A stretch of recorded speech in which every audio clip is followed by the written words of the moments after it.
Hello बच्चों, let's read the question. The question says the kinetic energy of a body becomes 4 times of its initial value.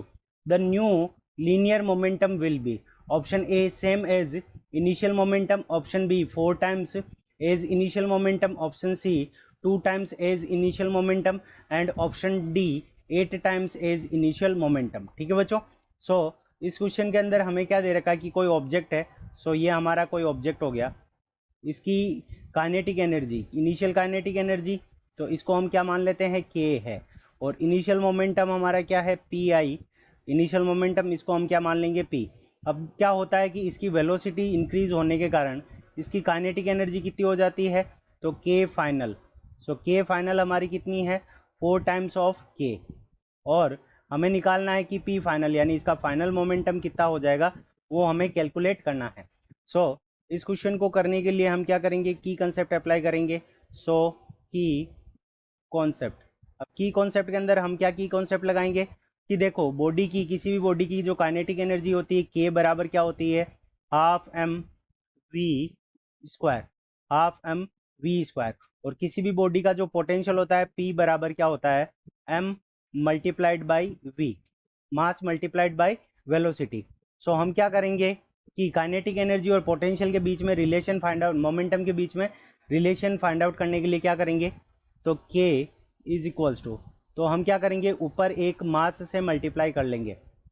So M V square multiplied by M. तो हमने यहाँ M से multiply किया है, तो नीचे हमें क्या करना पड़ेगा, एम से डिवाइड करना पड़ेगा. तो के इज इक्वल्स टू हमारे पास में क्या हो जाएगा, देखो एम और एम मल्टीप्लाई होकर क्या हो जाएंगे, एम स्क्वायर. और यहाँ पे वी स्क्वायर है, तो एम स्क्वायर वी स्क्वायर को हम क्या लिख सकते हैं, पी स्क्वायर, यानी मोमेंटम का स्क्वायर डिवाइडेड बाई क्या हो जाएगा हमारा 2m. तो इनिशियल काइनेटिक एनर्जी हमारे को क्या दे रखी है, तो के आई इज इक्वल्स टू, इसकी वैल्यू कितनी है, P square divided by 2m. ये हो गई हमारी इक्वेशन नंबर फर्स्ट. अब के फाइनल की वैल्यू हमें कितनी दे रखी है, तो के फाइनल की value 4 times of initial value है. तो यहाँ पे लिखेंगे के फाइनल डिवाइडेड बाई के इनिशियल. के फाइनल डिवाइडेड बाई के इनिशियल. तो इन दोनों की वैल्यू क्या है, ये इसकी 4 टाइम्स है, तो 4:1 हो जाएगा.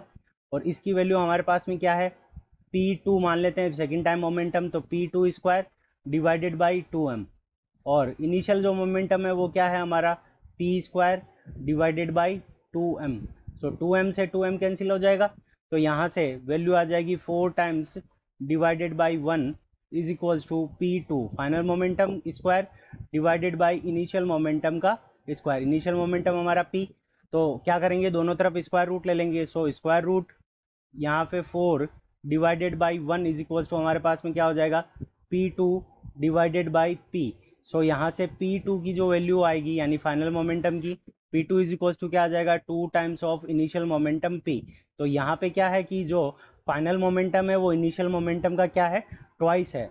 तो 2 times of initial momentum. So option, कौन सा ऑप्शन के अंदर गिवन है, ये हमें ऑप्शन सी के अंदर गिवन है, 2 times as initial momentum. So option C is the correct answer of this question. I hope you understood it well. Best of luck. Thank you.